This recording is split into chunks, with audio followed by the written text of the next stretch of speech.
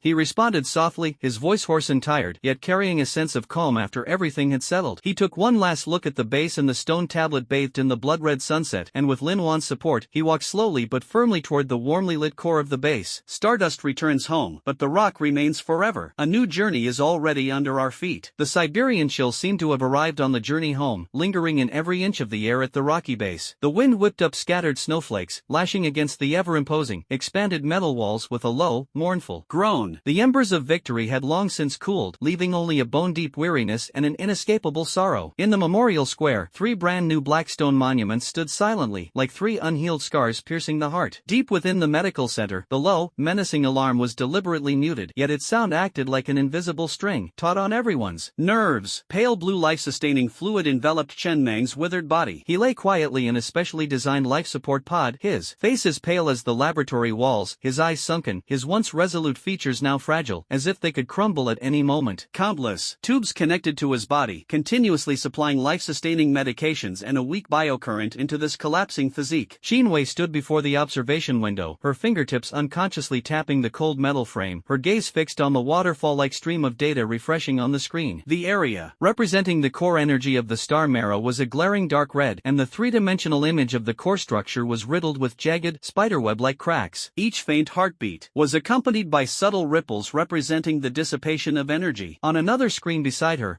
Gang's physical data was equally alarming. The blue area of cryogenic burn stubbornly occupied the scan, and the icy spectrum symbolizing the remnants of the azure ice crystals pulsed continuously, fiercely resisting the life energy injected by the life support system. Cellular activity remains below the threshold. Although the spread of the stellar marrow core crack has slowed somewhat, the energy dissipation rate is still rising. Organ failure indicators. A cold, synthesized electronic voice announced the cruel figures one by one. Qinwei's tightly pressed lips were devoid of any color. Top-tier medical resources could temporarily sustain their lives, but they could not repair the severe damage that originated directly from the source of their power. The price was suffocatingly heavy. Deep within the base, Su Xiaoyu huddled beside a blood-stained old military cap, the mark left by Lei Pao a testament to her vulnerability. Her small body curled even tighter. In the large chair, the lightness that had come with the disappearance of the brand had been replaced by immense sorrow and emptiness. She hugged her knees, resting, her chin on the rough fabric of the cap, her large, blank eyes gazing at the gray sky outside the window. Though she was free, her older brother, who always grinned, foolishly and secretly slipped her candy, was forever buried beneath the icy plains. Tears streamed silently down her face, soaking the dark brown bloodstains on the cap. A sense of oppression, like a solid block of lead, weighed heavily on every corner of the rocky base. Even the newly expanded, bright corridors were filled with a silent heaviness, until the sharp, tearing sound of engines gradually approached from afar, breaking the deathly silence. 3 limousines, gleaming black with sharp, razor-sharp lines, silently glided to a stop in front of the core administration building, ignoring the scanning beams of the base's security system. The doors opened in unison, revealing first a pair of spotless black military boots, followed by a pair of impeccably pressed, dark gray uniform trousers. The newcomer was not tall, even slightly thin, but when he stood still and slightly raised, his face from beneath his hat, an aura of calm composure, born of long-standing high office and profound understanding, instantly filled the air. This was the special envoy of the Dragon Group's highest command, Xian Gui. His face was as deep and calm as an ancient well, only his eyes were sharp enough to pierce through people's hearts. Behind him, 4 attendants dressed similarly, their auras as deep and unfathomable, stood silently, their gazes sweeping around like those of hawks, scrutinizing and assessing the surroundings. Lin Wan and Zhao Jiangwo, Uncle Zhao, who had already received the news, were waiting at the door. Lin Wan was dressed in a well-fitting dark suit, her makeup exquisite, but she could not hide the worry and fatigue in her eyes. She stood tall, displaying the resolute demeanor of the head of the Lin family. Uncle Zhao wore his slightly worn but clean police overcoat, his face etched with the marks of time, and he looked at the newcomers with a complex expression. Mr. Xian Gui, I have long admired your name. Lin Wan stepped forward, her voice calm and polite. Director Zhao. Xian Gui nodded slightly, his gaze lingering on Lin Wan's face for a moment before turning to Zhao Jiangwo in greeting. His voice wasn't loud, but it carried an undeniable penetrating power. How is team leader Chen Mang doing? The situation is not optimistic, and we are doing everything we can to treat them, Lin Wan replied succinctly. The black tortoise didn't ask any further questions and stepped inside. Lead the way, time is of the essence. The atmosphere in the core conference room of the Pancher base was so heavy it was almost palpable. Chen Mang, supported by Dagger and Qinwei on either side, slowly walked in. He refused the wheelchair, each step extremely slow, as if floating, each breath accompanied by a faint hiss from deep within his chest. He wore clean rock training uniforms, the loose garments emphasizing his emaciated frame. His face was still deathly pale, his lips cracked, only his deep-set eyes burning with an almost terrifying light of will, supporting this broken body as he sat steadily in the main seat. To his left sat Uncle Zhao, the old man with a straight back, furrowed brow, his calloused hands resting on his knees, his knuckles slightly white from the pressure. To his right, Lin Wan sat close beside him, her seat becoming almost Chen Mang's only support. Her hand was hidden under the table, tightly gripping Chen Mang's cold, slightly trembling hand. Iron Hand Huijinting sat opposite Chen Mang, like a silent iron tower, his face expressionless, only a cold anger and vigilance surging deep in his eyes. Beside him was Old Ghost, the core technology expert, who now stared grimly at the entourage brought by Xian Turtle, like an old wolf whose territory had been invaded. White Dove sat next to Old Ghost, her fingers unconsciously sliding across her personal terminal, monitoring every byte of data in the base. After arranging things for Chen Mang, Dagger stood silently in the shadowy corner of the conference room, like a blade sheath, ready to be drawn and drink blood at any moment. Su Xiaoyu was seated next next to Qinwei, whose hand gently rested on her shoulder, both comforting and protective. The little girl lowered her head, her hands tightly clutching the hem of her clothes. Xian Gui sat directly opposite Chen Mang, with 4 attendants standing behind him like statues. He offered no pleasantries, cutting straight to the point, his voice calm yet each word carrying the weight of 1,000 hammer blows. Rock Security Company made outstanding contributions in Operation The Gate of Eternal Silence and the subsequent Abyss operations, shattering the imminent threat of world destruction with enormous sacrifices. The Dragon Group Supreme Command extends its deepest condolences and highest respect to all the victims. He paused slightly, his gaze sweeping over Chen Mang's pale yet resolute face, before speaking. In view of your demonstrated strong combat capabilities, unwavering will, and significant contributions to world security, the Dragon Group Supreme Command has formally proposed a deep integration plan. He gestured to an aide, who then projected a thick electronic folder onto the holographic screen in the center of the conference table, its dragon emblem gleaming brightly. The terms were clear, and the conditions were astonishingly generous. The Rock Dragon Group was granted the designation of a Special Operations Unit directly under its command, Rock Special Operations Group, retaining its independent organizational structure and insignia. Permanent access to the Dragon Group's S-level, top-secret, database, including prehistoric civilization relics, high-dimensional energy research, and global anomalous event archives. Provide priority allocation and unlimited technical support for the most advanced individual and team combat equipment and vehicles, including follow-up research and development support for the Aurora series armor. They have priority in entrusting security for national-level projects and enjoy corresponding strategic resource support and policy benefits. The company will fully fund the top-tier medical resources and rehabilitation support for team leader Chen Mang, Captain Hu Gang, and all the wounded. Provide Rock with official operational immunity, subject to reporting, and intelligence support worldwide. A massive holographic projection slowly rotated in the center of the conference room, its cold text shimmering with an alluring light. Top-tier resources, official endorsement, unparalleled authority. This was practically the ladder to heaven that any non-governmental organization could only dream of. However, the calm words that followed from the Shin Turtle caused the temperature in the conference room to plummet to freezing. The granting of all resources and permissions is based on a necessary prerequisite. The Shin Turtle's gaze, like a precise scalpel, passed over Chen Mang and landed on Su Xiaoyu, who was standing beside him with her head down. Miss Su Xiaoyu and the unique spiritual quality she embodies are core strategic assets for humanity in the fight against unknown threats. 2. Ensure that her safety and potential are fully and professionally researched and developed. She must be immediately transferred to the Dragon Group's highest-level confidential research institute for comprehensive supervision and research. At the same time, the star map fragment and all its related analytical data and research results must be transferred to the Dragon Group's core database for safekeeping and management. The air seemed to freeze for a moment. With a soft hum, the metal water glass that Chen Mang had been unconsciously rubbing in his hand suddenly tightened its grip, causing the glass to deform slightly. The coldness of the glass seeped through his fingertips, acting like a powerful sobering agent, temporarily suppressing the surging pain and dizziness within him. He raised his head, his gaze not drawn to the tempting terms, nor looking directly at the Shin Turtle, but first landing on Su Xiaoyu beside him. The little girl trembled violently the moment the Shin Turtle finished speaking, looking up, her face drained of color, her once bright eyes instantly filled with immense fear and helplessness. Like a frightened fawn, she instinctively sought refuge, her small hands gripping Chen Mang's clothes tightly, her knuckles turning white with effort. Mang, brother Mang, her voice, barely audible, was choked with sobs and filled with desperate dependence. Chen Mang felt a faint yet persistent tug at the corner of his clothes, and noticed Lin Wan tighten her grip on his hand instantly, her nails almost digging into his skin. He clearly felt the icy killing intent that suddenly erupted from Tai Shou, almost solidified into a tangible form. The raging fire in Lao Gui's eyes, the deathly silence brought about by Ji's fingers abruptly stopping as she tapped the terminal, and the taut, ball-like body of Dagger in the shadows. He took a slow, extremely slow breath. The icy air filled his lungs, bringing a tearing pain, but it also made the flame in his eyes burn even more steadily and purely. He didn't slam his fist on the table, nor did he fly into a rage, nor did he raise his voice even slightly. He simply met the Shin Turtle's all-seeing gaze with his deep-set eyes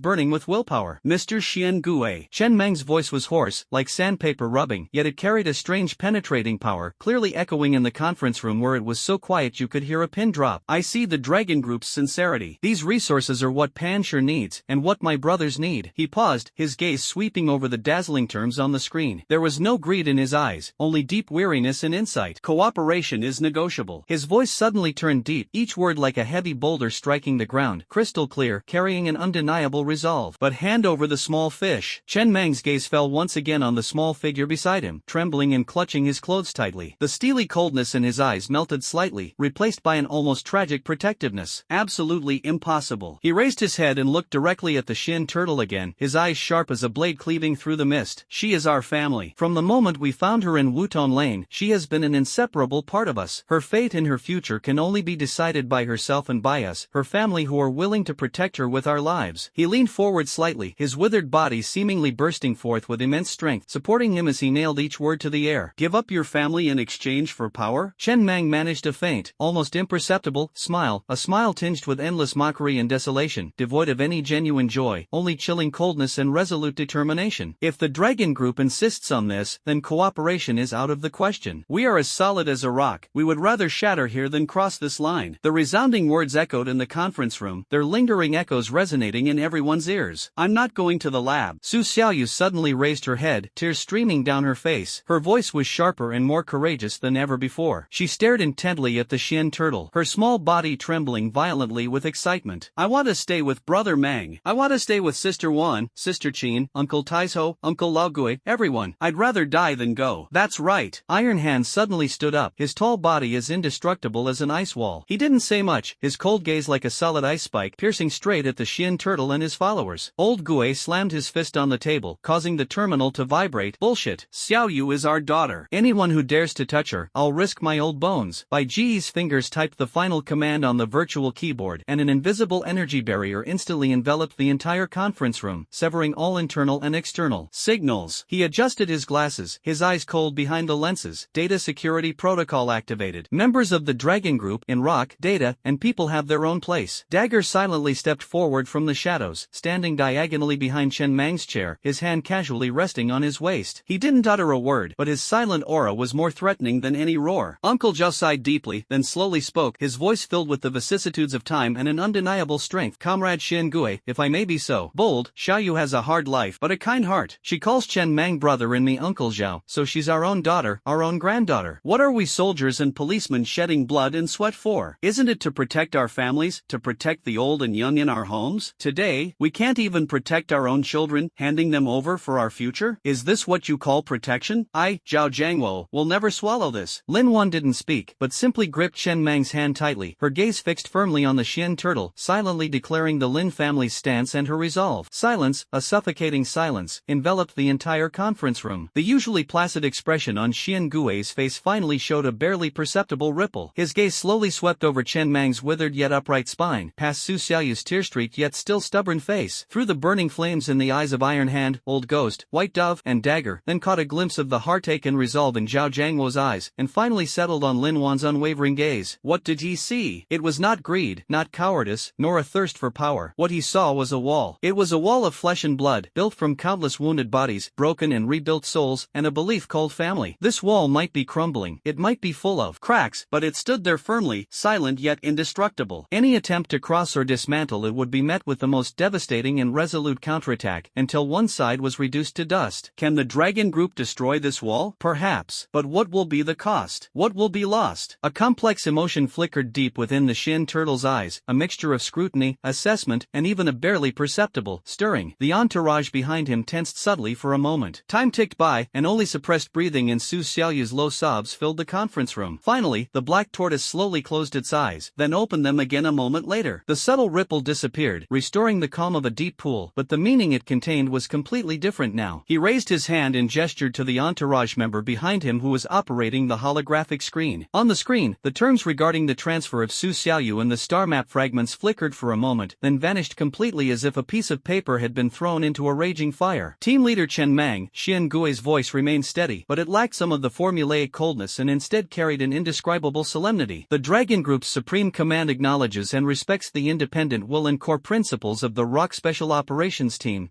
His gaze fell on Chen Mang, with a completely new kind of scrutiny. The terms of action against Miss Su Xiaoyu are hereby void. Her personal freedom and safety shall be the sole responsibility of Panshur. The Dragon Group will provide all necessary external security support. The research on the star map fragments and their analysis data will be led by Panshur, while the Dragon Group will have the right to know and limited sharing rights. Specific details will be discussed and negotiated by the technical team later. The remaining terms of cooperation shall take effect immediately. Welcome to the Dragon Group, rock-solid Special Operations Team.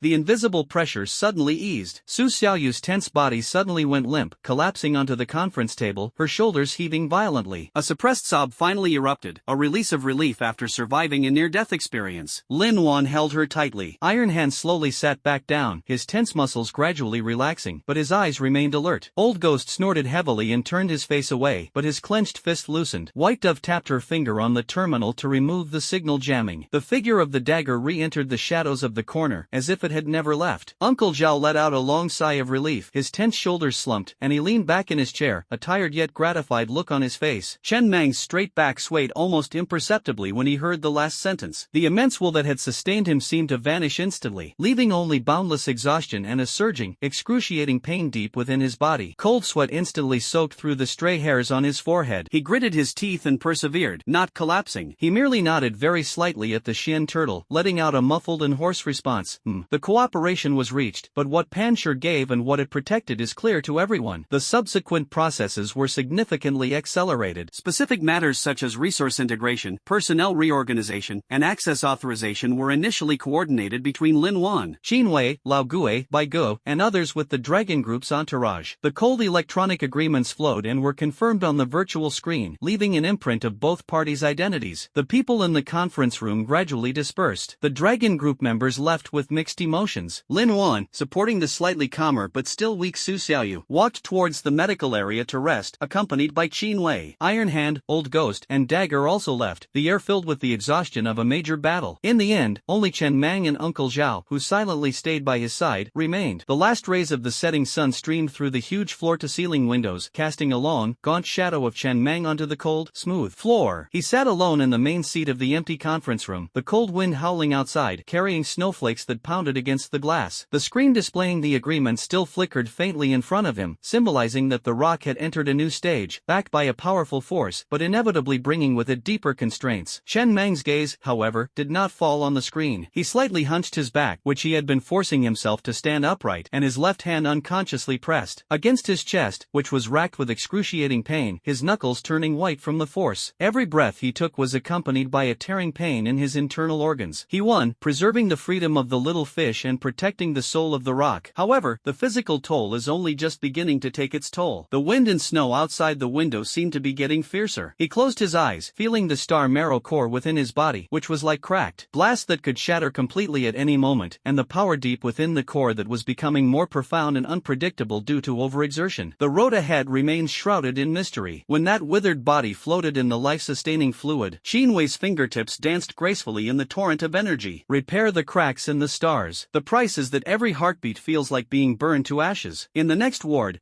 Gang's robotic arm crushed a water glass. Frost spread along the metal's texture. Meanwhile, in the glass lab, Su Xiaoyu was touching a fragment of the star map. With eyes closed, she whispered, 37 degrees to the left. The energy is crying. The broken is gradually being reassembled. The departed have not been forgotten. The light of new life has pierced through the blue mist of the medical pod, stubbornly breathing amidst the blood-stained data stream. The rock base has 7 underground floors, housing a cutting-edge medical zone codenamed ARC. There were no windows, only the constant glow of artificial light and the low hum of equipment. The air was thick with the cold scent of disinfectant mixed with energy stabilizers, carrying a faint metallic smell. At the center stood a massive circular monitoring platform, resembling a ship's bridge, surrounded by several independent life support units isolated by high-strength composite materials and energy fields. Inside the core unit 1, a pale blue life-sustaining fluid emitted a soft glow. Chen Mang's withered body floated within it, countless hair-thin probes and energy conduits piercing his skin, meridians, and even directly connecting to the bio-interfaces of his spine and skull. His eyes were tightly closed, and his face appeared unusually pale under the reflection of the life-sustaining fluid, like a broken porcelain vase being slowly repaired. Qinwei stood in front of the control panel outside the unit, having removed her white lab coat and changed into a form-fitting dark gray operating suit. Complex neural sensor circuits connected her wrists and temples, her eyes fixed on the holographic data stream that refreshed like a waterfall in front of her. Her face was also pale, and fine beads of sweat appeared on her forehead, but her eyes were sharp and focused, like a scalpel. Physiological functions remained stable. Neural inhibition threshold increased by 5%. Preparing to inject Stardust Type 4 Harmonizer. Her voice, delivered calmly through the internal communication system, directed the technical team behind the circular monitoring console, dressed in uniforms bearing the Dragon Group's Qingnong insignia. 2 core assistants immediately carried out the order, and the sophisticated instruments emitted a soft charging sound. Chen Mang, can you hear me? Qinwei's voice entered Chen Mang's consciousness directly through the neural link, carrying an an undeniable guiding force. Guard your mind, guide the anchor point in your body, feel that protective will. Don't resist the medicine's power, let it flow, repair those cracks, just like repairing a broken window. In the life-sustaining fluid, Chen Mang's brows furrowed slightly. A gentle yet subtly stinging warm current flowed into his spine, spreading along his scarred meridians. This feeling was more than just pain, it was like forcibly pouring new foundation stones onto burning ruins. Qinwei's request for guiding and protecting the will was like grasping at a straw in a raging storm, as his body teetered on the brink of collapse. Each attempt to concentrate was accompanied by excruciating pain from the spiderweb-like cracks in his star marrow core. His consciousness felt as if it were walking on a scalding knife's edge, the slightest misstep threatening to engulf him completely in the agony and the ensuing energy backlash. His remaining will struggled to coalesce amidst the chaos, desperately trying to recall Su Xiaoyu's terrified eyes in Wuton Lane, the warmth of Lin Wan's embrace when she was rescued from the cold storage, Lei Pao's blood-stained smile. These images were like lighthouses in the darkness, giving him a faint but unwavering direction. He tried to use this protective will to embrace the medicinal power injected into his body, guiding it to the cracks where energy was most depleted. A torrent of energy, far more powerful than anything injected before, suddenly erupted. This power did not originate from the external potion, but from the depths of his star essence core. As if a dormant volcano had been forcibly awakened, the raging abyssal star essence sensed the external attempt at repair and instinctively erupted in fierce resistance. The deep blue energy turbulence instantly broke through the dam of his barely maintained will, raging wildly within his body. Put! Chen Mang suddenly arched his back, spitting out a mouthful of blood imbued with starlight, which quickly stained the pale blue liquid a blinding deep red. The alarm lights outside the life support pod instantly turned a glaring scarlet red, and a sharp beeping ripped through the tranquility of the medical area. Energy backlash. Core cracks are spreading. Emission rate is skyrocketing. The monitor's voice was filled with panic. Calm down, Qinwei shouted sharply, her fingertips flying across the virtual keyboard in a blur. Inject spirit imprisonment type 7. Power 70%. Life support system overloaded. Quickly. Her voice remained calm, but her slightly trembling fingertips betrayed the turbulent emotions churning within her. Forcibly repairing the wounds at the source was like building a glass bridge over an active volcano. Every step teetered on the edge of destruction. The deep green spirit binding potion was rapidly injected into his body, acting like cold chains to forcibly restrain the rampaging star essence power. Chen Mang's violently convulsing body gradually calmed down in the life-sustaining fluid, and the alarm sounded lessened accordingly. However, on the core's three-dimensional imaging image, the spiderweb-like cracks still expanded slightly, their color becoming darker and deeper. The price was heartbreakingly heavy. The atmosphere in the adjacent life support unit, number 2, was equally tense, but with a sense of oppression from surviving a catastrophe. Hua Gang lay quietly in the life-sustaining fluid, his complexion slightly better than Chen Mang's, yet still revealing the weakness of someone recovering from a serious illness. His left arm, from the shoulder down, had been replaced by a silver-gray, streamlined biomechanical prosthesis. Extremely fine energy patterns flowed across the surface of the prosthesis, perfectly integrated with his nerve bundles. At this moment, his tightly closed eyes darted rapidly beneath his eyelids, his brow furrowed, as if trapped in an inescapable nightmare. The icy plains, an endless blizzard. The moment the lightning cannon was shattered by the giant ice crystal hand, the biting cold seeped into the bone marrow, freezing the blood, solidifying the soul. Ugh! Ah! Hua Gang suddenly opened his eyes, letting out a suppressed roar. His pupils dilated abruptly, filled with terror, pain, and endless, killing intent. Almost instinctively, he swung his right arm and slammed it hard against the transparent inner wall of the life support pod. A dull thud echoed, but the high-strength composite material remained motionless. The violent movement aggravated his injuries, especially the nerve connections in his left shoulder, sending a tearing, excruciating pain through him. Ironically, this pain brought him fully awake. He stared blankly at his undamaged right hand, then slowly and stiffly looked down at his left arm. There was no touch of flesh and blood, only cold metal. The streamlined, silver-gray shell gleamed with an inorganic, chilling light in the dim glow of the life-sustaining fluid. Hua Gang's breathing suddenly became heavy. He tentatively and extremely slowly raised the mechanical arm. The movement was smooth and fluid, as if it were a natural limb. The nerve signals were transmitted perfectly. He could clearly sense the presence of the mechanical fingers and even feel the coolness of the life-sustaining fluid. But this feeling is so unfamiliar, so not belonging to myself. A surge of indescribable, complex emotions welled up within him, a mixture of the pain of losing a limb and a doubt about his own existence. He stared intently at the silver-gray fingers, a cold and violent impulse rising within him involuntarily. He unconsciously manipulated the mechanical fingers, slamming them shut with unexpected force. He crushed the reinforced glass cup on the edge of the life support tray. The fragments scattered silently in the liquid. The instant the water glass shattered, a chilling, visibly sharp white aura silently emanated from the gaps in the robotic arms joints. Upon contact with the life-sustaining fluid, it instantly condensed into fine ice crystals. The temperature reading of the life-sustaining fluid plummeted by 1 degree. Hua Gang was stunned, staring in astonishment at his cold, mechanical left hand, and then instinctively looking at his perfectly intact right hand. This chill doesn't originate from external life support systems. It originates from within my own body? Is it from those remaining ghostly blue ice crystals? They still exist? And it seems I can activate them? A cold, hard will, seemingly capable of freezing everything, quietly sprouted in his heart like a dormant seed. The fear and confusion in his eyes quickly faded, replaced by a deeper, sharper chill, like the Siberian permafrost. The upper level of the base houses the core research area, known as the Glass Laboratory. The atmosphere here was completely different from the oppressive and somber medical area, filled with the efficient hum of machinery and complex energy fluctuations. At the center of the massive circular control panel, the star map fragment brought back from the abyss floated, its soft, pure starlight flowing slowly under the constraint of a specially designed force field. Dozens of holographic screens surrounded it, cascading down like waterfalls of data. Liuli, the chief materials scientist and reverse engineer at the rock base, was frowning, her hands flying across the virtual keyboard, her fingers moving so fast they seemed to leave afterimages, trying to decipher the extremely complex, garbled energy fluctuation record within the fragment. Jumping data dots were reflected on her glasses. No, the frequency doesn't match. The energy coupling point is off by 0.37 basis points. Where exactly is the interference source? She scratched her hair in frustration. The continuous struggle over the past few days and nights had left her with dark circles under her eyes. Sister Liuli. A timid voice came from beside me. Liuli turned around abruptly and saw Su Xiaoyu standing quietly to the side. The little girl was wearing a clean white research coat, specially approved by Qinwei, holding Lei Pao's old military cap in her arms. Her eyes were no longer empty and frightened, but sparkled with the clarity of new life and a hint of barely perceptible focus. Xiaoyu, what brings you here? Does Sister Qinwei know? Liuli asked, somewhat surprised, her tone softening. She understood that Su Xiaoyu had just experienced a major psychological trauma. Sister Qinwei is busy. I'm fine now. Su Xiaoyu's voice was soft, but her eyes were involuntarily drawn to the flowing starlight fragments in the center of the control panel. Her gaze was somewhat unfocused, as if she saw something that others couldn't perceive. That fragment, it's talking.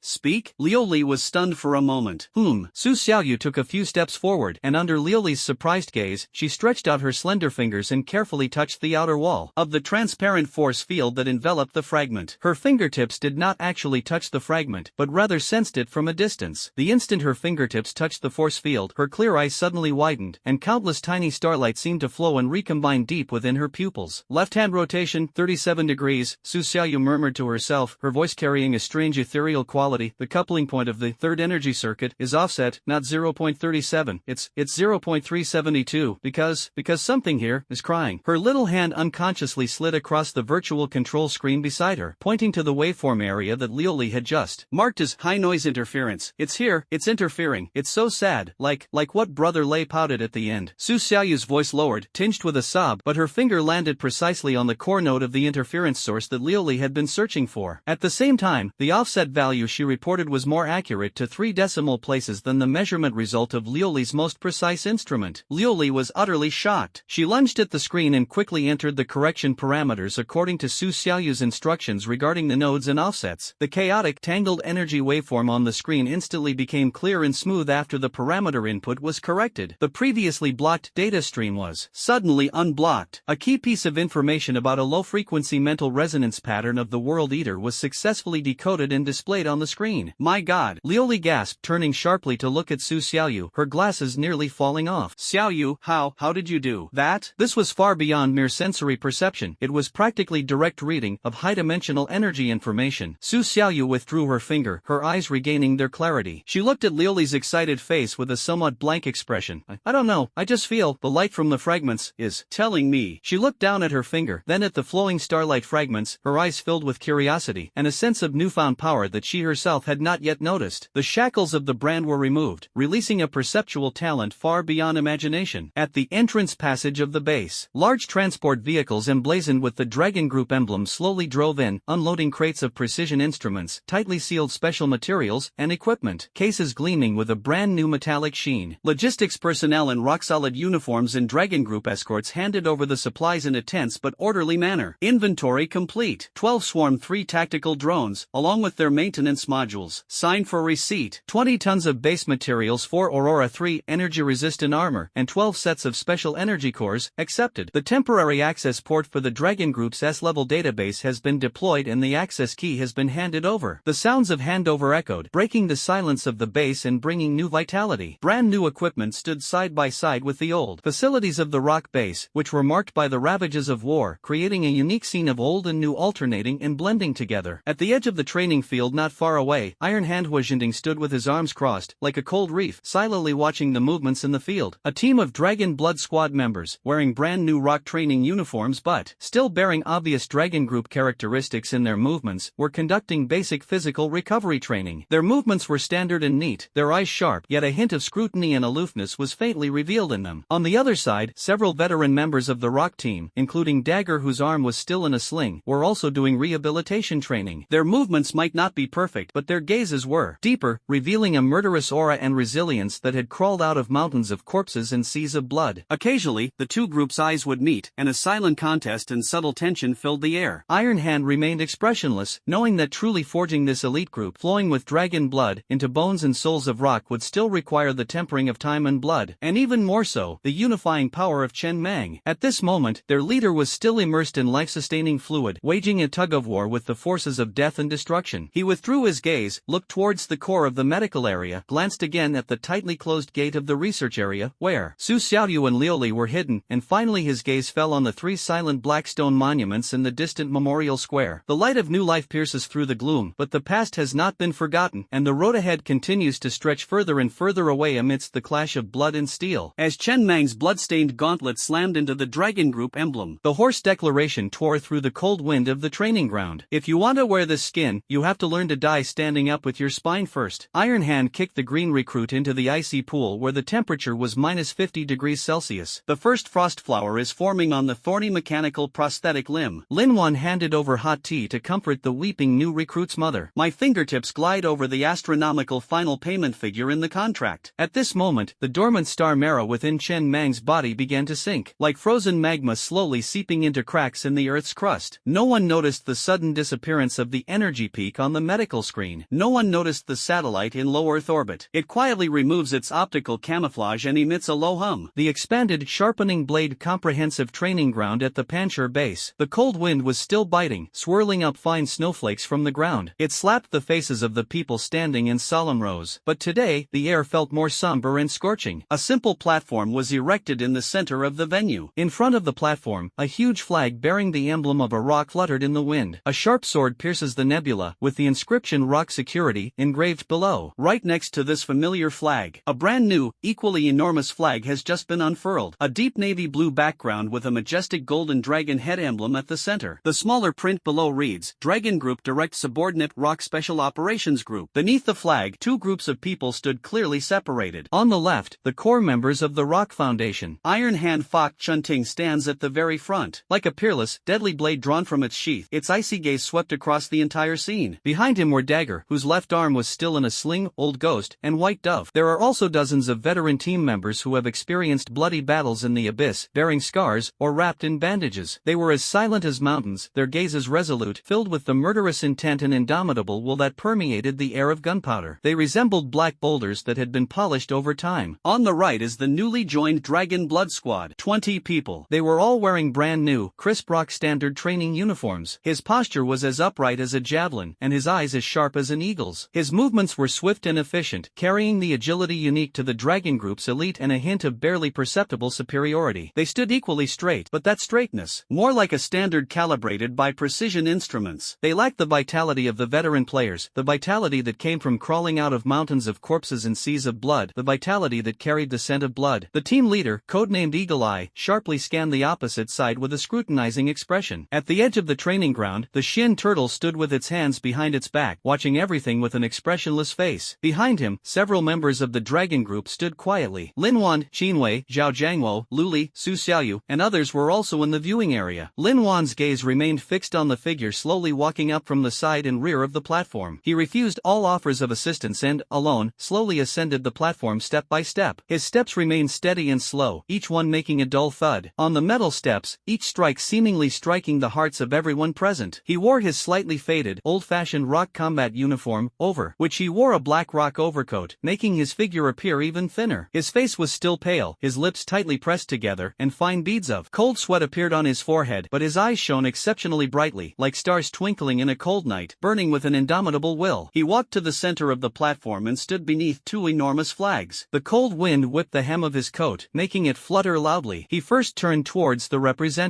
of the Black Tortoise and the Dragon Group, straightened his back, and gave a standard, solemn military salute. The movement was slightly slow, yet it contained immense power. Then, he slowly turned around to face all the standing teammates. His gaze, like a tangible searchlight, slowly swept over his old comrades on the left, scarred but with steely wills, and then over the well-equipped and sharp-looking new faces on the right. The vast training ground was so quiet you could hear a pin drop, with only the howling of the cold wind. Today, Rock has a new sign. Chen Mang spoke, his voice hoarse like sandpaper scraping, yet exceptionally clear, piercing the cold wind and reaching everyone's ears. He raised his hand and pointed to the brand new Dragon Group Rock Special Operations Team flag. Dragon Group's direct subordinate, Special Operations Group. Sounds pretty intimidating, right? A faint, slightly roguish smile curled at the corner of his lips, a smile devoid of smugness, only a weary cynicism born of experience. Resources, equipment, permissions, lots of good stuff. With these, we can survive longer, fight harder, and take down even more ruthless enemies. He paused, his gaze suddenly sharpening like a knife as he scanned each young and shrewd face of the Dragon Blood Squad. One word, like a heavy hammer blow. Don't fucking think that just because you've put on this new skin you're a member of the Dragon Group. And don't think that just because you've crossed the threshold of Rock Group you can lie back and eat and drink like a fish. Chen Mang's voice suddenly rose, carrying a tearing force, as if he were shouting out his very lungs. Rock solid. This sign. He abruptly raised his hand and slammed his fist into his left chest, right where his heart lay, the very center of the rock emblem. A muffled thud echoed, sending a shiver down everyone's spine. An unusual flush instantly rose to his pale face, but he forced a smile, his eyes blazing. It was Lousy and the brothers lying in those 3 tombstones outside. They carved it out inch by inch from the abyss with their blood and lives. His gaze swept over the arm with the dagger slung across it, over the scars on the veteran team members, and finally settled on the Dragon Blood Squad, carrying a soul-searching question. Do you know how much blood is stained on this sign? Do you know how many times I almost lost my life trying to retrieve that fragment? Do you know how we clashed with the Dragon Group, practically turning this base upside down, just to protect that little girl behind us? A barrage of questions struck the new recruits like cold bullets. Hawkeye and the others' expressions changed slightly, their sense of superiority paled in comparison to Chen Mang's hoarse roar and the weight of history. The road to the summit is never a paved road. It's a road of thorns, a road of blood and fire, a dead end that's filled with lives. Chen Mang gasped for breath, his chest heaving, cold sweat beading on his forehead and sliding down his pale cheeks. Qin Wei, sitting below the stage, unconsciously clenched the hem of her dress. He took a deep breath, suppressing the surging blood in his veins, his gaze hardening once more, each word etched into everyone's heart like a branding iron. Today, you stand here, regardless of whether you were once elite members of the Dragon Group or top soldiers from some obscure corner, since you chose Rock and donned this uniform. He took a sudden step forward, his body swaying slightly from weakness, but his imposing aura pressed down like a mountain. You have to understand, the core of the Rock isn't the designation given by the Dragon Group. It's not those fancy equipment. It's about protection. It's a sacrifice. It's these brothers who are still breathing behind me. It's the heroic souls lying in the tombstones outside. It's every family member in the base who needs our lives to protect. His voice roared like a wounded beast, carrying a final, desperate determination. Want to wear this leather outfit? Sure, but let me tell you, in Panchur, if you want to live like a human being, you must first learn. Chen Mang clenched his fist tightly, and with all his might, let out a roar that shook the entire training ground. Die standing up with your spine. Die standing up with your spine. From below the stage, Iron Hand was the first to erupt in a deafening roar, as if igniting an entire powder keg. Die standing up. Dagger, Old Ghost, White Dove, and all the veteran members of Rock, regardless of the severity of their injuries, roared in unison like a mountain collapsing, and a tsunami crashing down. This roar, carrying memories of blood and fire and fearless faith, surged straight into the sky. Even the howling wind was torn to shreds by this roar. The members of the Dragon Blood Squad paled completely at the deafening, blood-stained roar. Their already straight backs tensed even more instinctively, and the scrutiny and sense of superiority in their eyes were replaced by shock and solemnity, even a hint of inexplicable unease. Hawkeye's Adam's apple bobbed, his complex gaze fixed on the swaying yet javelin-like figure on the stage. Chen Mang's body swayed slightly, his vision blurred, and a metallic taste rose in his throat. He forced it down, saluted again in the direction of the Shin Turtle, and said in a hoarse voice, "The ceremony is over. Panchur, begin training." He didn't look at anyone else, turned, and slowly but resolutely casually walked down the platform. Lin Wan immediately went to him, draped a thick coat over his shoulders, and supported his trembling arm. Chen Meng didn't refuse, gently patting the back of her hand to indicate he was alright. Xian Gui watched Chen Meng's figure disappear, then looked at the brand new flag in the field and the dragon blood team burning under the flag. A subtle and unfathomable meaning flashed across his usually calm face. Deep within the sharpening blade training ground, in a low-temperature environment simulation chamber, the hatch opened, and a plume of white, frigid mist, enough to freeze steel, rushed out. The thermometer glaringly displayed -50°C. Inside, 5 Dragon Blood team members, including Eagle Eye, who had just changed into thin, cold-weather training suits, were chattering uncontrollably, their eyebrows and eyelashes instantly frosted over. Iron Hand Fok Chenting stood like a cold iron tower in front of the external monitoring screen, his voice, cold and ruthless, coming through the loudspeaker into the cabin. Objective: locate and deactivate the simulated world-devouring cold energy node in the core area of the cabin. Time limit: 30 minutes. Penalty for failure: extra training until the body's functional limits are reached. 5 team members gritted their teeth and rushed into the frigid fog, instantly engulfed by the biting cold. Visibility was obstructed, and the extreme cold slowed their thinking. They tried to rely on the tactical skills and precision instruments trained by the Dragon Group for positioning, but the extreme cold severely interfered with the accuracy of the equipment. Damn it! The signal is distorted. Thermal scan failed. We can't see anything. Find it quickly. Time is running out. Hawkeye's voice was filled with anxiety. Just then, a tall figure silently entered the cryogenic chamber. It was Hua Gang. He was wearing ordinary rock combat uniforms, and the silver-gray biomechanical prosthetic arm on his left arm gleamed with an even colder metallic sheen in the frigid air. He didn't speak, but silently walked to the corner of the chamber, extended his cold mechanical left hand, and pressed it against the alloy chamber wall. A chilling, white aura, even more frigid than the air inside the cabin, instantly emanated from the gaps in the mechanical arms joints. A thick layer of ice immediately formed where it touched the cabin wall, spreading outwards. This chilling aura seemed to have a life of its own, dispersing and settling within the cabin. Instead of exacerbating the chaos, it strangely froze and precipitated the obstructing and disorderly cold mist. Visibility inside the cabin immediately improved dramatically. The faint blue light emanating from some of the simulated nodes that were previously obscured by the cold fog began to appear. Hawkeye and the others stared blankly at Hua Gang, then glanced at the much clearer surroundings, and instantly understood. They immediately seized the opportunity, braving the still biting cold, and pounced towards the revealed node. Hua Gang moved silently, using his own chilling aura to dispel the icy fog in the key area, like a silent icebreaker. Although his movements were still slightly stiff and uncoordinated, his icy will and precise control were already beginning to show their power. Live Fire Evasion Training Ground. A sharp whistle suddenly rang out. 10 Dragon Blood team members charged into the complex terrain of abandoned containers and steel obstacles like arrows released from a bow. Almost the instant they stepped in, deafening gunfire erupted from all directions. Tracer rounds, like the whips of death, whistled past their feet, overhead, and sides, carrying scorching air currents. They struck the steel, sending up blinding sparks. This is not a drill. It's live ammunition. The oppressive, imminent sense of death gripped everyone's hearts instantly. Hidden, suppressive firepower. Top of the container at 9 o'clock. Crossfire. Take cover. Quickly. The instincts honed by the Dragon Group's training made them react quickly, and their tactical movements were standardized and efficient. However, the veterans of Rock, acting as the simulated enemy, were clearly more familiar with the terrain and more adept at creating a truly suffocating sense of death. Their shooting was cunning and ruthless, not aiming for instant kills, but rather to push the recruits to the brink, forcing out all their potential and fear. The Dragon Blood team member codenamed Thorns, the same one who had previously shown disdain for Hua Gang's prosthetic arm, was pinned down by heavy fire behind a low bunker, unable to move. A bullet grazed his scalp, the scorching air sending shivers down his spine. The fear of death sent his adrenaline soaring, but the ferocity within him also awakened. Damn it, he roared, rolling out from behind cover and desperately lunging towards an even stronger bunker to his side. Bullets followed closely behind him, kicking up a cloud of dirt in his wake. Just as he was about to dive into the bunker, Iron Hand's icy voice suddenly came from the training ground's loudspeakers. Attention! Simulated civilian signal detected in Area 3. Repeat, civilians in Area 3. Thorn's movements abruptly halted. He instinctively looked up and saw a red holographic projection representing civilians flashing a warning light. Behind the cover he had originally intended to lunge towards, while several laser beams representing stray bullets were shooting in that direction. Protect civilians. This is an ironclad rule etched into the rock-solid emblem. Damn it! Thorn's pupils suddenly contracted. Almost without hesitation, he forcefully twisted his body as he lunged into the cover, lunging to the side with all his might, using his own body to block the virtual civilian projection. Thud thud thud, the laser dots representing bullet impacts instantly lit up with a blinding red light on the sensor suit suit on his back, and a cold electronic voice came from inside the helmet. Target dead. Training failed. Thorne fell to the ground in a disheveled state, panting heavily, his face smeared with sweat and dirt. He stared at the unharmed civilian projection, then at the red dot on his body signifying death in action. His face showed no frustration at failure, but rather an indescribable sense of relief and sudden realization. He seemed to finally understand what team leader Chen Mang's words, "Die, standing with your backbone," truly meant. It wasn't about being a hero, but about having something worth protecting with your life. The core of the base, the rest area next to the command center. Lin Wan gently pushed a cup of hot tea toward a middle-aged woman whose eyes were slightly red. The woman was the mother of a young member of the Dragon Blood squad. After receiving notification that her son had joined a mysterious unit and might face high risks, she anxiously contacted Pancher through various channels. "Sister Wang, don't worry." Lin Wan's voice was gentle yet carried a convincing strength. "Xiaofeng is in Pancher. Although the training is tough, his safety is guaranteed at the highest level. Chen Mang, Our team leader, treats every team member like a brother. Look, this is the latest training safety assessment report, jointly signed by Dragon Group and us. The safety level is the highest." She showed an encrypted electronic document. The complex charts and the dual seals of Dragon Group and Pancher were convincing. The woman looked at the document, then at Lin Wan's sincere and concerned eyes. Her emotions gradually calmed down, and she kept thanking him. After seeing the woman off, Lin Wan's gentle smile vanished instantly, and she reverted to her capable and composed demeanor as the head of the Lin family. She turned and walked into the small conference room next door, where Old Ghost and White Dove were waiting. "President Lin, the final terms of the space mineral transport contract with Odin Energy have been finalized. The amount is this number." Bai Ge projected a virtual contract onto the table, the string of zeros at the end making anyone dizzy. "The security level is S level, requiring Aurora 3 armor and swarm drone escort. In addition, the Dragon Group has transferred 3 domestic anomaly investigation missions with a priority of B+,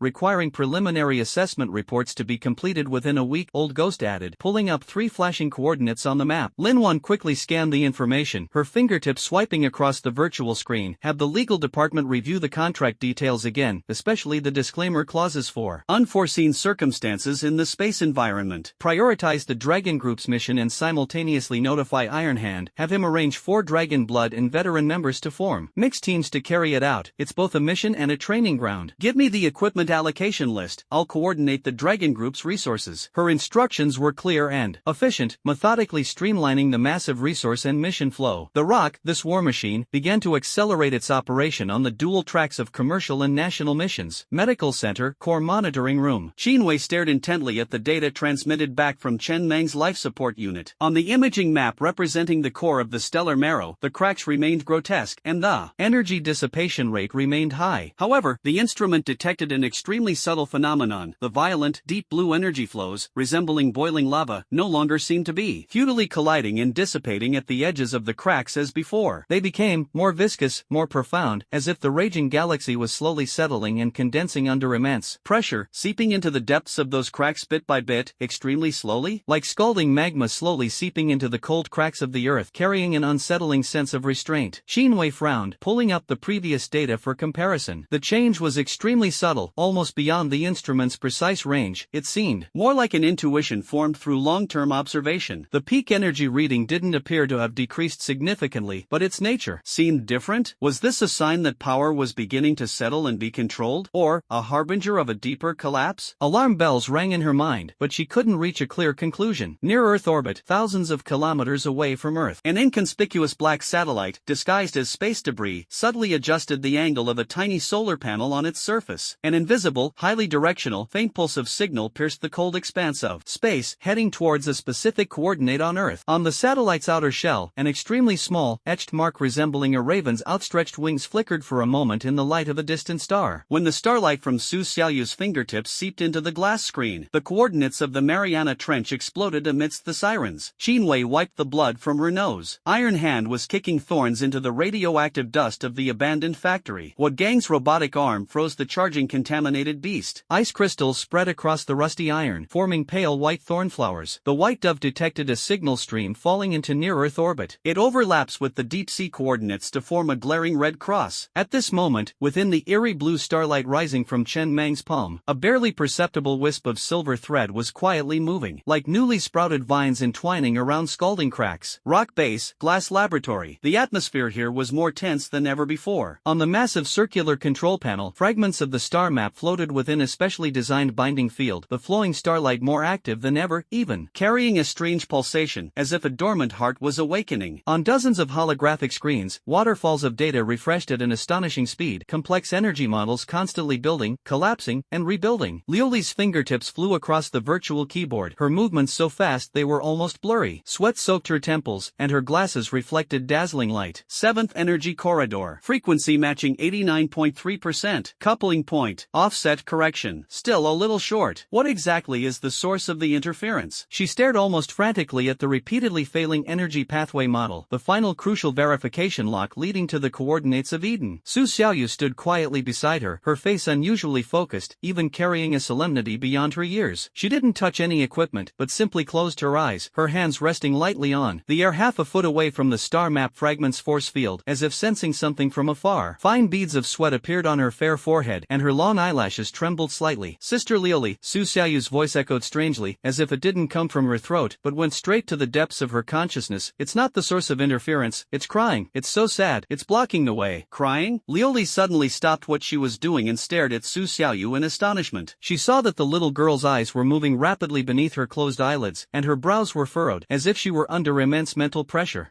Su Xiaoyu's voice was somewhat ethereal. Many sounds, in the fragments, where the coordinates point. It's very cold, very dark, they are crying. Sadness is like a thick wall of ice. Her body began to tremble slightly, her nostrils twitched, and a thin line of bright red blood silently flowed from her small nostrils. Xiaoyu. Qin Wei, who had been watching closely from the side, suddenly changed her expression and quickly stepped forward, her hands already prepared with high-purity energy. Soothing agent and nanohemostatic cotton. Her movements were gentle and swift as she wiped away the nosebleed and injected the soothing agent into the biopatch on Su Xiaoyu's neck. Energy perception overload. Mental fluctuations exceed safety threshold. Qin Wei's portable scanner blared an alarm. She looked at Su Xiaoyu with heartache, her face turning deathly pale. Xiaoyu, stop. Stop right now. No, almost there. Su Xiaoyu stubbornly shook her head, her eyes tightly closed, but her weak hand suddenly shot forward. Her fingertips seemed to pass through an invisible barrier, directly touching the flowing starlight fragments. A pure and powerful spiritual force, like a tangible ripple, spread out instantly. The laboratory lights suddenly dimmed. The star map fragments erupted with unprecedented brilliance. The energy pathway model that the glass had been unable to penetrate was unlocked the instant Su Xiaoyu injected her mental power, as if by an invisible key. The blocking sorrow ice wall shattered, and a clear, stable energy channel radiating soft white light instantly formed, pointing straight to the deepest part of the data ocean. Success! Liuli exclaimed excitedly, her fingers flying across the screen as she quickly locked onto the end of the passage. On the massive main screen, the chaotic data stream instantly contracted and combined, finally condensing into a coordinate point accurate to the second, with a ghostly blue light flashing 11 degrees 21 minutes north, 142 degrees 12 minutes east. Below it were strikingly marked text, Mariana Trench, the edge of the Challenger Deep. At the same time, a unique energy spectrum full of order and purification was completely extracted and marked as the core characteristic frequency of Eden. Coordinates locked. Feature frequency acquired. Analysis completion rate, 98.7%. Liuli's voice was filled with ecstasy and shock. She turned her head sharply, looking at Su Xiaoyu, who was being supported by Qin Wei, her face as pale as paper but with a weary smile, her eyes filled with unbelievable awe. This was not just analysis, but more like a divine revelation. Quick, highest encryption, synchronize with the Dragon Group's core database. Liuli immediately gave the order. Beige's fingers were already ready, instantly completing the operation and sending the coordinate information to the Iron Hand Squad on the mission. Qin Wei held the weakened Su Xiaoyu tightly, her heart aching with worry as she watched the blood seep from Su Xiaoyu's nose again. Silly girl, are you trying to kill yourself? Su Xiaoyu nestled in Qin Wei's arms and smiled weakly. Sister Qin Wei, I heard that place calling for help. East Asia, an abandoned industrial area codenamed Rust Graveyard. The sky was leaden gray, and the air was thick with the pungent smell of rust, chemical waste, and some indescribable stench of decay. The collapsed factory skeleton resembled the remains of a giant beast. The twisted pipes were covered in rust, and the ground was covered with a thick layer of black dust mixed with unidentified oil stains. A five-man squad was advancing cautiously through the shadows of the ruins in standard tactical formation. Iron Hand, Huojinting, led the way, his every step like a precise minesweeper, landing precisely on relatively stable points. Behind him, to his left, was Eagle Eye, his sharp gaze constantly scanning the high ground. To his right was Wood Gang, his silver-gray mechanical left arm hanging at his side, his step subtly stiff but his eyes colder than the abandoned factory itself. Behind them were Dragon Blood, codenamed Thorns, and the veteran Pangolin, skilled in demolition and trap detection. This was Iron Hand's first mixed team combat mission, investigating the unusual energy reaction in this area. Energy readings are fluctuating, originating in the main workshop ahead, intensity C+,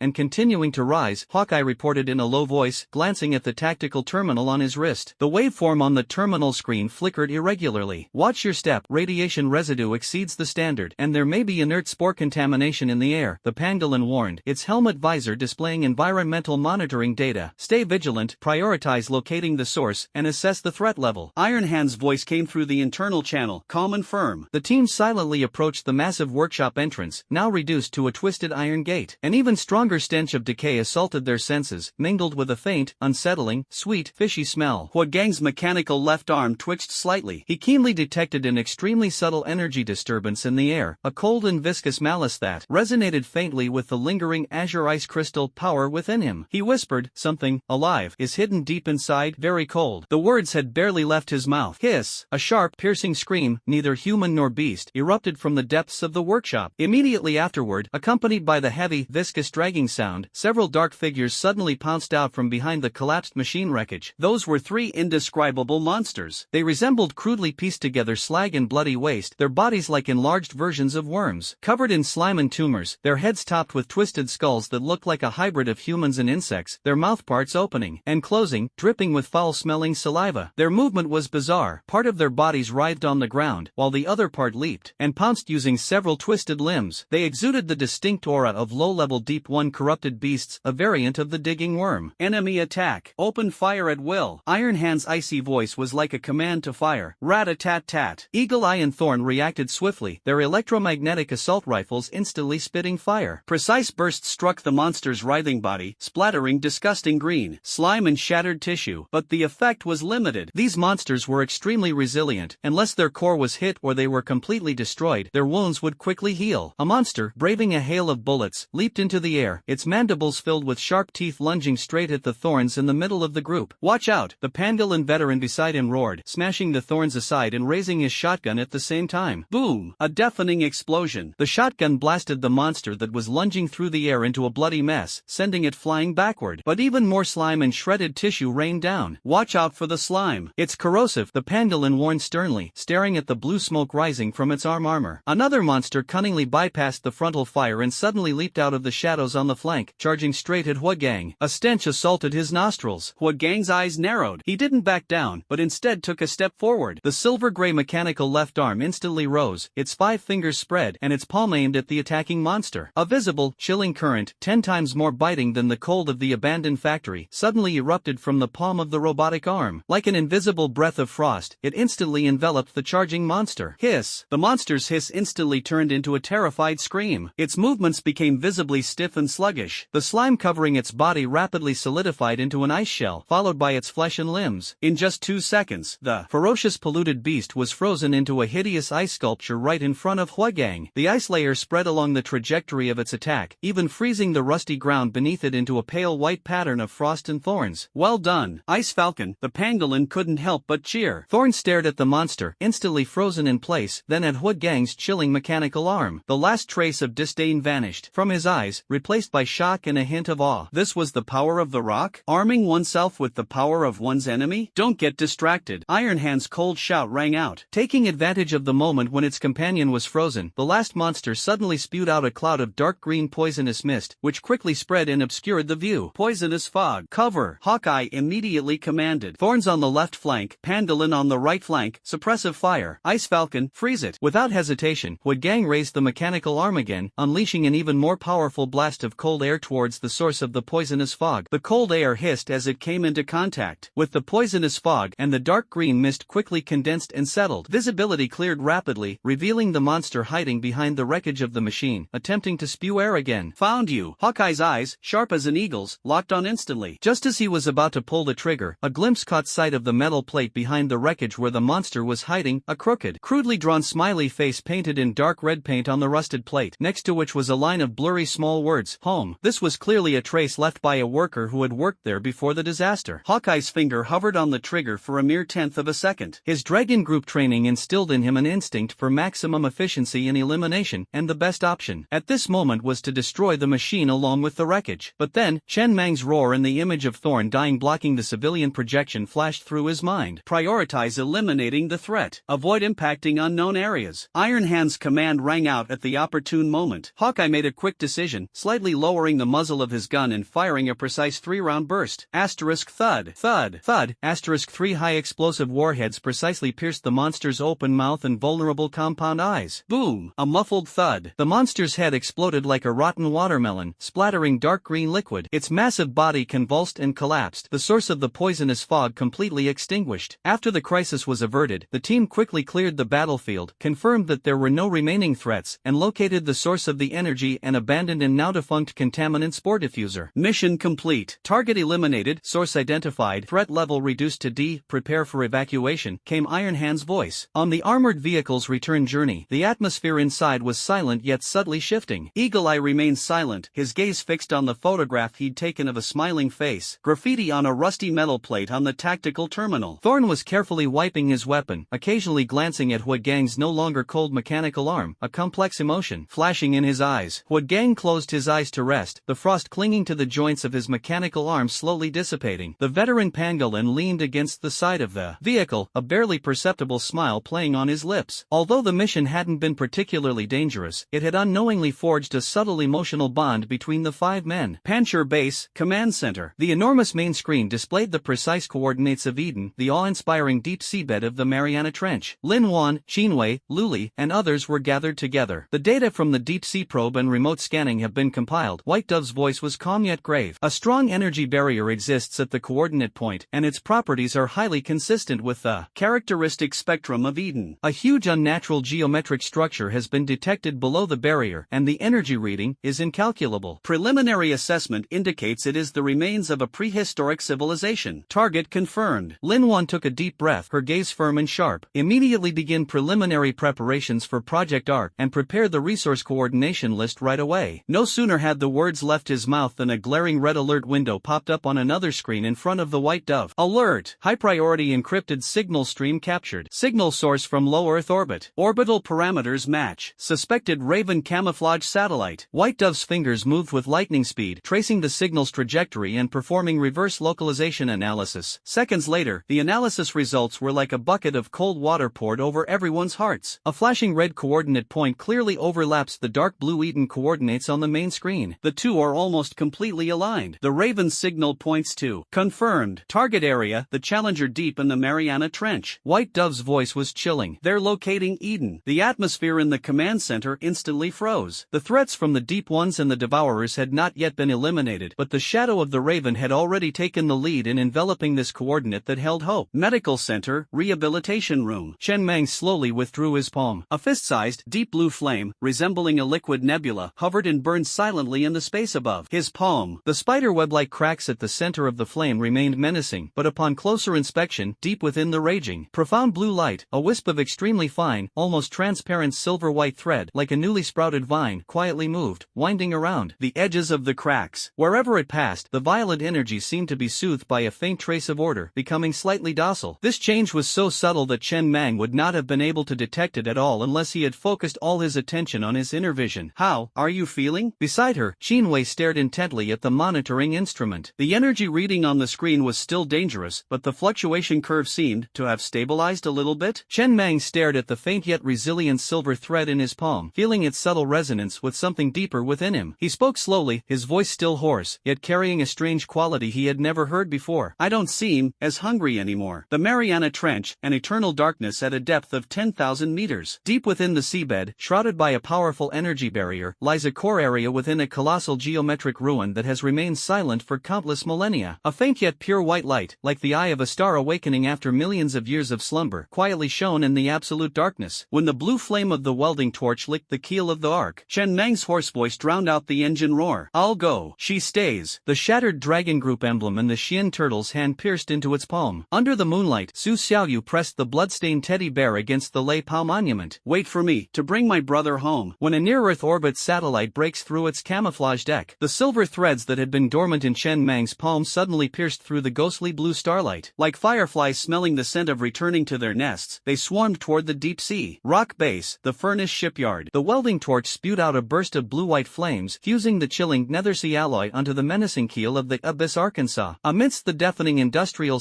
symphony, Liuli's voice pierced the communication channel. Put the port side. Energy matrix under pressure. Team B, prepare. Phase stabilizer calibrated to the last 5 digits. Siren sonar docking immediately. We have no time. This steel behemoth carrying hope must dive into the abyss before the Raven's fangs fall. Inside the strategic decision-making room, the air was frozen solid. A chart of Eden and a model of the Ark floated in the center of the circular conference table. Chen Mang, wrapped in a heavy coat, sat at the head of the table, his face pale, his knuckles white from straining. Opposite him sat the somber-faced Xian Gui, with Lin Wan, Taisho, Qinwei, Luli, remote range, and Baigu also present. The final action list is confirmed. Liuli's virtual image spoke rapidly. What gang? Assault team leader, Taisho, security/melee, Qinwei, medical/energy, I, technical, Baigu, system, Lao Gui, electronic warfare, Ingyan, Jingji, and 6 other elite team members. Director Zhao and General Manager Lin will remain to oversee the operation. The list is conspicuously missing the original core members, Chen Mang and Su Xiaoyu. The Dragon Group's hawkish representative, Owl, immediately launched an attack, pointing directly at the vacancy. Team leader Chen Mang is still recovering from his injuries, and his ability to act is questionable. Su Xiaoyu's absence, as a key variable, will cause the Eden resonance link to break. The Dragon Group demands that both of them must. I'll go. A hoarse but firm voice interrupted him. Chen Mang slowly raised his head, his deep-set eyes burning with an undeniable flame of will. His gaze swept over everyone, finally, settling on the face of the Shin turtle. Below the abyss, before Eden, it needs my power, my will, to anchor it. I will go. He paused, his breath coming in short gasps from exhaustion, but the words he uttered next were heavy as 1,000 pounds, striking everyone's hearts. His gaze seemed to pierce through the wall, landing on a small figure. His voice was deep, yet as weighty as a rock. There was no explanation, no room for compromise. This was not just an order, but a bottom line that the Guardians could not cross. Zhao's face instantly turned ashen. Chen Mang, you're disregarding the mission. Su Xiaoyu's abilities are. Her ability, Chen Mang abruptly interrupted, his voice rising sharply with a tearing force, blood trickling from the corner of his mouth again, is to live. To grow up safely, not to be used to fill that damn trench. He stood up, leaning on the table, swaying. Lin Wan hurriedly supported him, but he gently pushed her away. He stared intently at Owl, then his gaze shifted to the black tortoise. I, Chen Mang, guarantee with my life. Even without Xiaoyu, I can bring Spark back. But if anyone dares to mention putting her in danger again. His eyes flashed with a cold light, and he spoke each word with deliberate clarity. First, ask the star essence in my palm if it agrees. An invisible mental pressure and the embers of violent power instantly filled the entire room. Xiao was so stung by this gaze that he involuntarily took a half step back. The Shin turtle silently watched the bloodstains at the corner of Chen Mang's mouth, its eyes filled with the resolute determination to burn itself out to protect someone. Then it looked at Lin Wan, Taisho, and the others, their eyes filled with silent but unwavering support. The action roster is as determined by team leader Chen Mang. Xian Gui's voice was heavy, like dust settling. The Dragon Group badge. He unconsciously rubbed in his hand cracked under his pressure, the sharp edge piercing his palm and drawing tiny beads of blood. Dragon Group resources will be fully allocated to support Operation Ark, wishing you a triumphant return. He gave Chen Mang a deep look. His words were final. Protection and responsibility had chosen the most difficult yet unwavering path at this moment. Late at night, at the Pancher Memorial Square, the moonlight was cold and clear. Su Xiaoyu, wearing a white nightgown, stood barefoot on the cold ground, clutching tightly the faded old teddy bear that Lei Pao had given her. She walked to Lei Pao's tombstone, squatted down, and carefully placed the teddy bear on the cold foundation stone. A gentle night breeze stirred her hair. She tilted her head back, gazing at the familiar name on the stone tablet, moonlight streaming into her clear eyes. Brother Lei Pao. Her voice was very soft, as if afraid of disturbing the sleeping person. Brother Mang is going to a very dark and cold place. Little fish, you can't go. Little fish knows, your brother is afraid. She reached out her small hand and gently stroked the cold engravings on the stone tablet, as if she could feel the carefree yet always protective figure of that person. Little fish will be good here, waiting for her brothers to come home. She pressed herself gently against the cold stone tablet, closed her eyes, as if drawing strength from it, or perhaps entrusting it with a most solemn promise. Wait for Brother Mang to take you home. Inside the command center, the red light on the encrypted channel flashed continuously. Alert! Raven's satellite has decamouflaged. High-energy directional launch detected. White Dove's voice was urgent. Signal type, strong spatial disturbance/location beacon. Target location locked, Mariana Trench, Eden coordinates. On the main screen, the outer shell of the space debris in near-Earth orbit peeled off, revealing its hideous dark red body. A ghostly blue beam of death pierced the darkness and shot straight toward the deepest inky abyss of the blue planet. Synchronous trajectory analysis. Old Ghost roared. Final direction, the Poseidon exploration mothership of Poseidon Mining. The escort fleet has begun high-speed maneuvering and is heading towards the coordinates. All All weapon systems are activated. Lin Wan's eyes instantly sharpened like knives. Immediately notify the Abyss Arc. 3 enemy forces have intervened ahead of schedule. The Raven Beacon will trigger violent underwater geological activity and expose its coordinates. The entire ship is on first-level combat readiness. Departure time immediately. Right now. Inside the rehabilitation room of the medical center, Chen Mang sat cross-legged, a ghostly blue flame rising in his palm. The core cracks were gruesome and difficult to conceal, but a faint silver-white thread was unusually active amidst the raging deep blue. It no longer drifted, but taut and straight, like a silver eel that had smelled blood, violently extending and trembling towards the southwest, towards the sea. The starlight surged violently, and the silver thread suddenly burst forth with blinding white light. A cool, faint tremor, carrying a sense of ancient order, surged along the silver threads, instantly calming the agitation at the edge of the starlight. Chen Mang suddenly opened his eyes, a flash of silver light disappearing deep in his pupils. He clearly heard it. It wasn't a sound, but a resonance that spanned 10,000 meters into the ocean. It was a call